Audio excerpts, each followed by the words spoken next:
Atos dos Apóstolos, capítulo de número 1.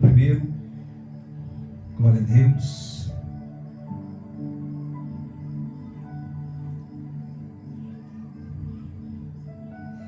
Versículo 8. Glória a Deus. Atos dos Apóstolos, capítulo de número 1.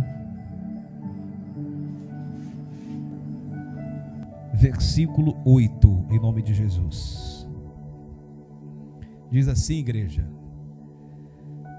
mas recebereis a virtude do Espírito Santo que há de vir sobre vós, e ser-me-eis minhas testemunhas, tanto em Jerusalém, como em toda a Judéia e Samaria, até aos confins da terra. E quando dizia isto, vendo eles, foi elevado às alturas, e uma nuvem o recebeu, ocultando a seus olhos. Estando com os olhos fitos no céu, enquanto ele subia, eis que junto deles se puseram 2 varões vestidos de branco, os quais lhes disseram: varões galileus, por que estáis olhando para o céu? Esse Jesus que dentre vós foi recebido em cima dos céus, há de vir assim como para o céu o vistes ir. Então voltaram para Jerusalém, do monte chamado das Oliveiras, o qual está perto de Jerusalém, à distância do caminho de um sábado. E entrando, subiram no cenáculo, onde havia Pedro, Tiago, João, André, Filipe, Tomé, Bartolomeu, Mateus, Tiago, filho de Alfeu, Simão Zelote, Judas, o filho de Tiago. Todos estes perseveraram unanemente em oração, súplica com as mulheres e Maria, mãe de Jesus, e com seus irmãos. Amém. Tome seu assento em nome de Jesus.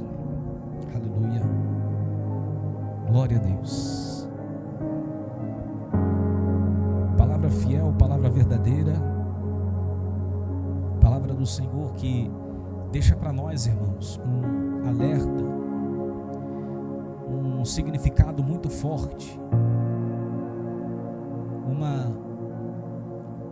uma grande promessa que fora preparada para a gente, preparada para a igreja do Senhor dos últimos dias, para a igreja do Senhor que apregoou desde os tempos bíblicos até o dia de hoje. Esta é a promessa, e aqueles que vão vir, se Jesus não voltar até lá e vão continuar esta obra, eles também detêm essa mesma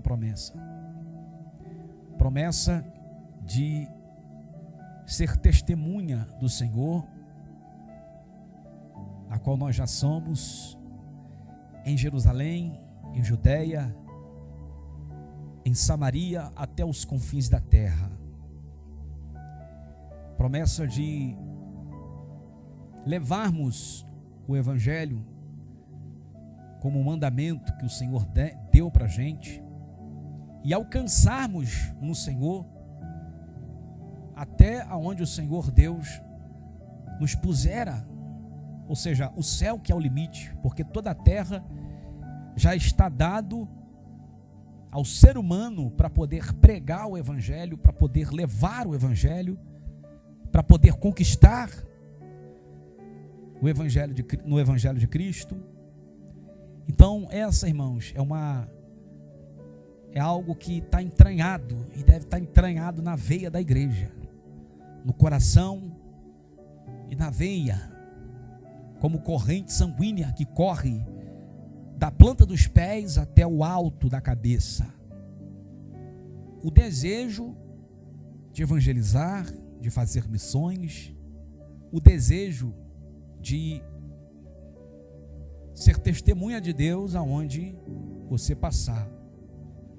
Nós, como um povo escolhido, devemos lutar pelo direito de herdar os céus com toda a majestade, com toda a força. Aliás, o reino do céu é assim, ele é tomado à força. O homem, para chegar até o céu, igreja, ele precisa pregar força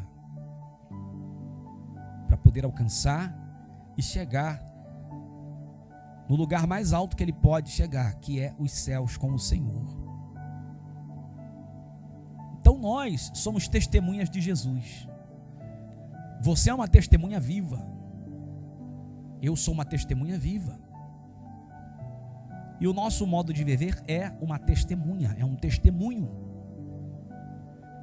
O nosso modo de se comportar, de gerir, como nós tratamos a nossa vida, ela é um testemunho, uma testemunha nobre perante a humanidade.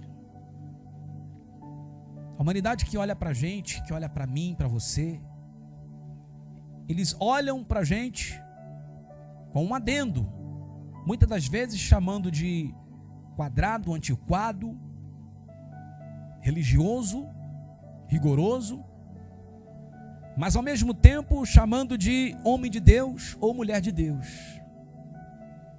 Por quê? Porque a palavra da cruz, ela é loucura para os que perecem, mas para nós que somos salvos é poder de Deus. Então essa loucura para aqueles que estão perecendo, dentro da cabeça, do subconsciente, eles conseguem ainda entender que apesar de tudo, são homens de Deus.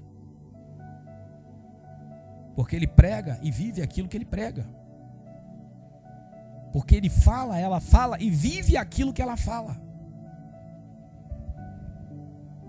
Então todas as vezes em que nós, como testemunhas vivas, fazemos alguma obra, quer seja diante dos homens, ou no anonimato, fora do alcance dos olhos humanos, nós fazemos esta obra como uma grande testemunha. Uma testemunha viva. Nós somos cercados por uma grande nuvem. Essas nuvens observam nós que somos a testemunha. E essas nuvens testemunham contra ou a favor da nossa vida. Aleluia. Então Jesus, ele incumbiu essa missão para a gente. Você é minha testemunha. E aí tem um negócio aqui que Jesus falou que faz a gente pensar aqui e entender uma coisa. Jesus falou assim, vocês vão ser minha testemunha em Jerusalém, em Judeia, em Samaria, até os confins da terra. Ou seja, em todo lugar, nós somos testemunhas de Cristo. Aonde nós colocamos a planta dos nossos pés, nós devemos ser testemunhas do Senhor. Porque Deus nos selou com esse compromisso de testemunhar o Evangelho. Então nós, irmãos, somos testemunhas em todos os lugares. Mas nós vivemos num século, num presente momento e século que o cristão, ele só é testemunha dentro da igreja. Aquele que se diz ser crente só é testemunho quando está com a Bíblia debaixo do braço, indo para um culto de domingo às 7:30 da noite. Porque na sua casa ele não é testemunha. Porque no seu trabalho ele não é testemunha. Fora da igreja, das quatro paredes, da porta para fora, ele não se comporta como uma verdadeira testemunha. Fala o que não deve, se comporta da forma que não é para se comportar, veste o que não deve.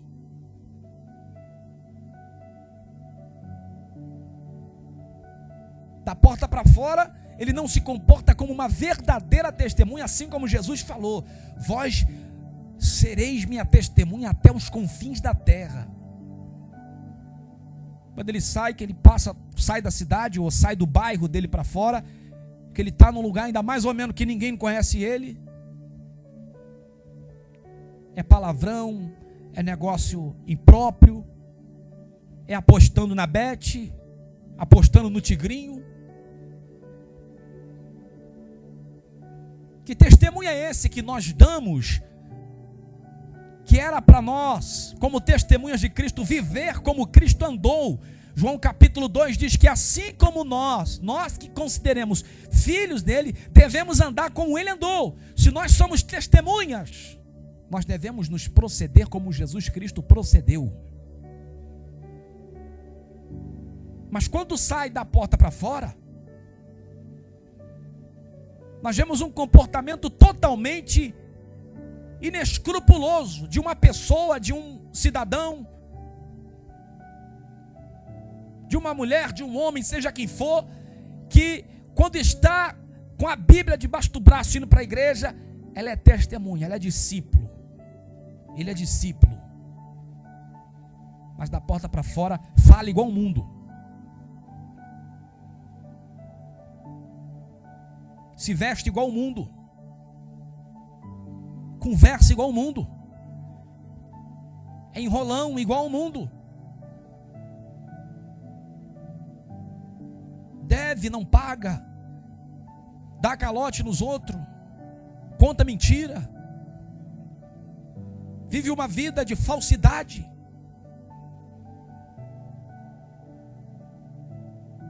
é avarento, presunçoso, miserento, não é abençoador. Como bem foi falado aqui, se tem 2 túnicas, se tem 2 roupas, não dá para aquele que precisa. É acumulador. Muitos acumuladores compulsivos, com a mente focada na terra, pensando somente nas coisas deste século, nas coisas terrestres. Se tocar naquilo que é dele, ele se transforma. Se pisar ou danificar aquilo que é de propriedade dele, ele se transforma. Não existe espírito de mansidão em seu ser, não existe mansidão na sua fala. Se fizer alguma coisa que incomode ele, se fizer alguma coisa que incomode ela, ela se transforma. A velha mulher entra, o velho homem entra, briga, fala alto, fala palavrão, discute em voz alta. Esta não é a verdadeira testemunha. Este não é o verdadeiro testemunho. Todas as vezes em que injuriaram Jesus, todas as vezes em que falaram mal de Jesus, todas as vezes em que fizeram picuinha contra Jesus, Jesus orou pela vida deles e falou: Pai, perdoa porque eles não sabem o que fazem. Hoje nós vivemos num século em que o crente, ele dá atenção mais às picuinhas, ao partido, como se fosse partido político, a placa da igreja, do que o que é verdadeiramente o reino. Porque o reino de Cristo não tem lá nome de denominação. No reino de Cristo não tem lá igreja A, igreja B, igreja apostólica, igreja batista, igreja do pastor fulano, igreja do pastor cicano. No reino de Jesus não há placa denominacional. No reino de Jesus só é aquele que é lavado e remido no sangue do Cordeiro. O reino de Jesus é o reino de Jesus Cristo. Aleluia. Nós precisamos rever os nossos conceitos e ver se verdadeiramente nós nos procedemos como tal, daquilo que a Bíblia diz que nós devemos ser, e que Jesus incumbiu a gente de ser testemunha. Vivemos num século que a pessoa, ela não é testemunha dentro da igreja, é testemunha talvez na sua casa, com o grupo da igreja, com os irmãos da igreja, mas quando ele encontra alguém do mundo, ele tem vergonha de ser crente. Mal fala de Deus, nunca fala. esconde a Bíblia, tem vergonha de professar aquilo que ele defende ser, esconde o terno, esconde a Bíblia, esconde a camisa de social, de crente, esconde tudo, irmão, e se camufla como um camaleão no meio de uma terra deserta e perdida, e se comporta como aqueles babilônicos. Quem somos nós? Quem é você quando estamos com as pessoas que não são de Israel? Quem somos nós quando estamos às escondidas? Quando estamos fora do grupo religioso? Quando estamos longe daqueles que nos conhecem? Daqueles que veem nós praticando a fé e até praticam conosco? Quem somos nós? Será que continuamos ainda como testemunhas? Ou será que continuamos como espiãos? Porque quem se comporta assim é espião. Quem se comporta assim é espião, meu irmão, porque ele se comporta diferente. Aonde ele estiver, ele se mistura e age como se fosse ali daquele habituar dele, ali da família ali. A testemunha verdadeira de Jesus, ela defende até o fim. Ela é crente dentro de casa, ela é crente fora de casa, ela é crente no seu modo de viver, ela é crente até o fim, até onde ela pisar, ela se cumprimenta como crente, ela vive como crente.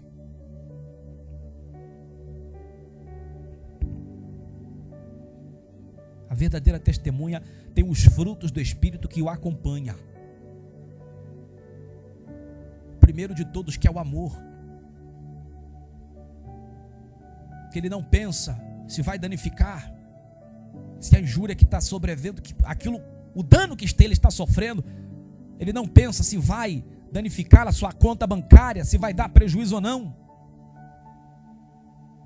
Ele abençoa, não mede esforços para poder ajudar. Outrora nós vivíamos uma igreja, como foi falado aqui, que não se importava em pegar 1 quilo, 2, 3, 4 quilos de alimento e entregar ali para aquela pessoa que estava precisando, entregar ali para aquela família que estava precisando. Nós vivíamos outrora,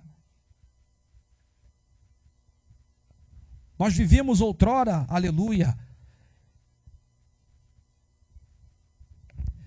antigamente, pessoas daquela época, igrejas daquela época, que não se importava em pegar 1, 2, 3 quilos de alimento e entregar. Os homens são amantes de si mesmos, irmão. Individualistas, presunçosos, homens que disputam, que se dão na igreja como partido, que defende a placa da igreja, da sua denominação, como se fosse um partido político, e que não faz nenhuma obra sem ter um viés em troca, sem ter uma garantia aqui para essa terra perecível, um cargo, um retorno financeiro. Aleluia. O que mais me agrada, irmãos, o que mais me deixa contente e me faz querer nascer de novo, todas as vezes que eu entro em contato, que eu recebo um vídeo, é com aquele povo lá de Moçambique. A alegria, a satisfação deles, mesmo apesar das tribulações, mesmo apesar das perseguições muçulmanas, mesmo apesar das perseguições políticas muçulmanas, da sociedade num todo, dos bruxos que atacam, eles estão de pé e não medem esforços para servir a Deus. Andam quilômetros a pé e vão para uma igreja de chão batido Às vezes nem teto tem direito, é só uma lona preta. Aqui no Brasil nós vemos aqui um montão de cadeira, hoje dentro dessa igreja, banco. Lá na igreja deles com 1, 2 cadeiras, 3, uma separada em cada metro. Uma aqui, 2, 3 metros na frente, outra, 2, 3 metros, umas 3, 4 cadeiras. Uns 3 ou 4 sentados, o restante em pé, e um púlpito de madeira com toco, simples. E ali o pastor administrando a palavra de Deus, sem teologia. Falando palavras simples, mas com o poder de renúncia. Falando do tudo ou nada, ou você larga Jesus e vem, ou você fica para ir no mundo aí, correndo atrás para conquistar. Missionário Isaías mandou para mim esses dias, tempo atrás, mandou para mim um áudio, ligou, falou assim: missionário John Leno, pastor John Leno, nós estamos contentes, continue orando pela gente, porque nós recebemos uma bênção muito grande, nós fomos abençoados. Eu falei: você foi abençoado, irmão? O que houve para você ser abençoado? O que aconteceu? Então, nós fomos abençoados aqui, né? Uma pessoa foi tocada por Deus e nos abençoou com um pedaço de carne. Lá eles não comem carne, irmão. Come quando der. Ou se vier algum animal, caça, alguma coisa. Eu falei: poxa, que bom. E aqui o brasileiro tem como comer carne enquanto ainda dá, né, irmão? Ainda estamos vivendo esse tempo que ainda dá para comer carne todos os dias. Mesmo aqui no Brasil ainda tem gente que não come carne todos os dias. Não sei até quando isso vai durar. Já que no Brasil a gente tem ainda essas pequenas mordomias que os nossos irmãos lá de Moçambique, a maioria não tem. E ali ele falando para mim, falando: olha, e nós somos abençoados com esse pedaço de carne. Fomos abençoados. Eu falei: tá bom, que bênção. Quando me mandou a foto da bênção, a mulher já estava indo para o fogão de lenha, pegando as lenhas lá, aquela lenha seca, na casa deles de barro, chão batido. Ela toda feliz e contente, louvando e cantando a Deus, pegando aquela lenha, colocando ali no fogão, acendendo. Quando eu fui ver o vídeo, fui ver a foto, era um braço de macaco, irmão. Cortado do antebraço, do ombro até a mão. E ali eles contentes, porque ia comer carne, e ainda ia abençoar outras famílias com aquele mesmo pedaço de carne de macaco.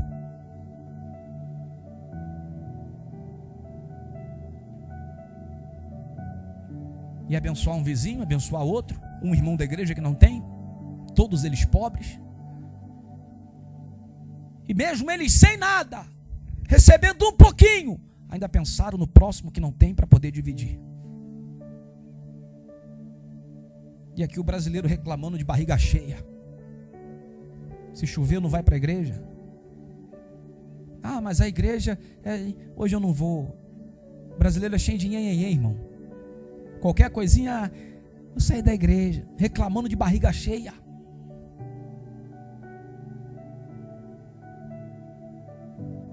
Qualquer probleminha, me olhou torto, fora da igreja. Ah, fulano falou isso no microfone, fora da igreja. Ah, não gostei da palavra. Ah, qualquer problema, qualquer coisinhazinha, saí da igreja. Peguei fulano falando mal de mim. Fica triste pelos cantos, chora. Fica com a picuinha. Cria rivalidade, cria disputa.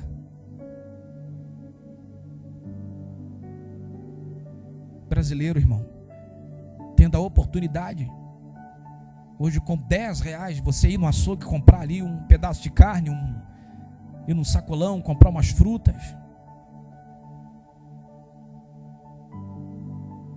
Praticamente com carne todo dia na panela. E o brasileiro reclamando, irmão. Não quer Jesus.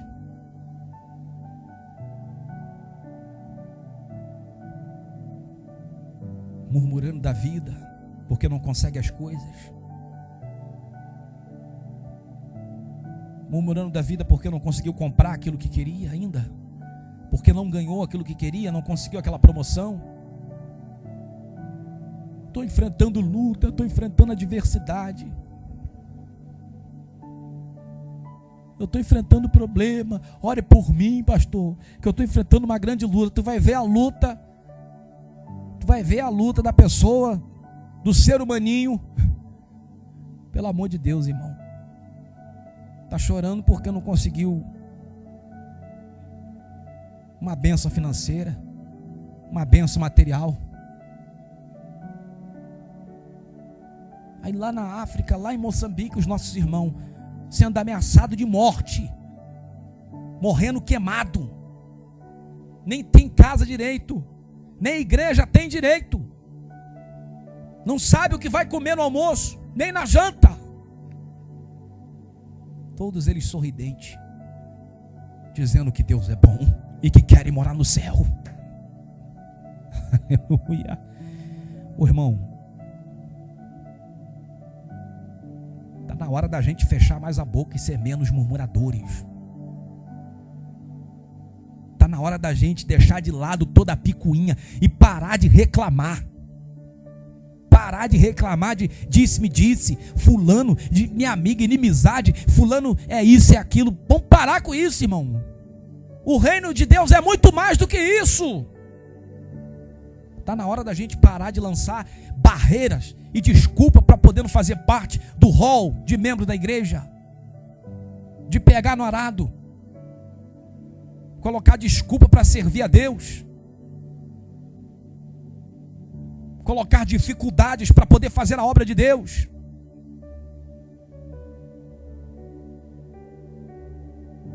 Ou a gente vai para o tudo ou nada, ou a gente fica no nada e vai para o inferno. Porque fazer a meia boca, reclamando, murmurando, irmão, não dá. Não dá, irmão. Eu já perdi as contas de quantas pessoas, desde quando a igreja começou, entraram da igreja, saíram da igreja, entraram da igreja, saíram da igreja, entraram na igreja, saíram da igreja, por coisas fúteis, por palhaçada, que vale mais do que a sua salvação para eles, né? Problemas fúteis, disse-me disse, fofoca, relacionamento extraconjugal. Preferiram mais o presente século, uma fornicação, um ajuntamento, preferiram mais uma bebida, uma garrafa, um copo de cerveja.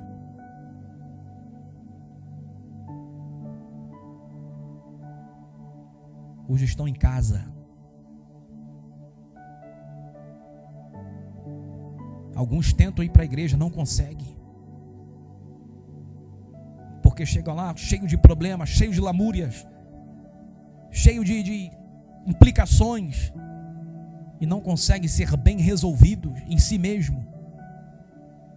E aí o problema bate, a pressão aumenta, aí chora, sai da igreja, aí sai de novo. E fica batendo cabeça. Esse é o brasileiro, irmão. Esse é o brasileiro. Não sei até quando que a gente vai pregar livre na praça, não sei. Brasileiro que tem liberdade para poder subir com uma caixa de som, parar com uma caixa de som no meio da praça, ligar no último volume e falar de Jesus. Tem alguns ou outros que vêm demoniado e bate, vai ter. Mas é livre. Você pode se esgoelar e falar o quanto Jesus é bom, falar de Jesus para o próximo. É livre.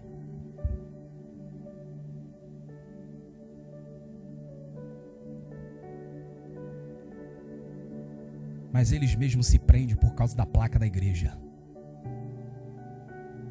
Sendo-se livres, eles mesmos se tornam presos por causa do pecado, porque não conseguem largar o pecado, não conseguem largar a fofoca, a intriga, não conseguem largar a mancha que existe do pecado, a bandeja de Satanás, e negam Jesus fácil, irmão. Nega Jesus por um pratinho de comida, por uma bandejazinha simples, por um momento.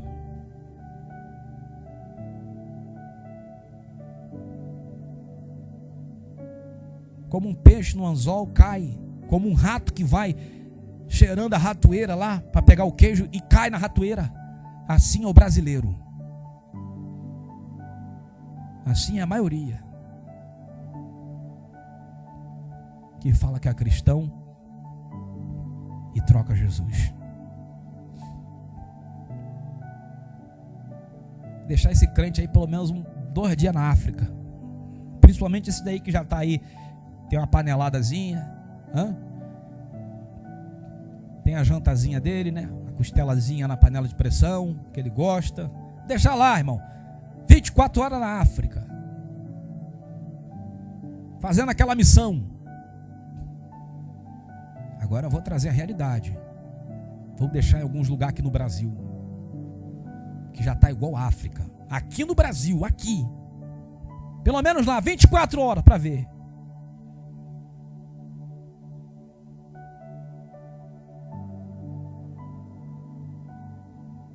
Precisamos ser mais crentes, irmão. E não negar Jesus e não sermos murmuradores. Amém? Testemunha de Jesus na Judéia, Samaria, até os confins da terra. Glória, glória.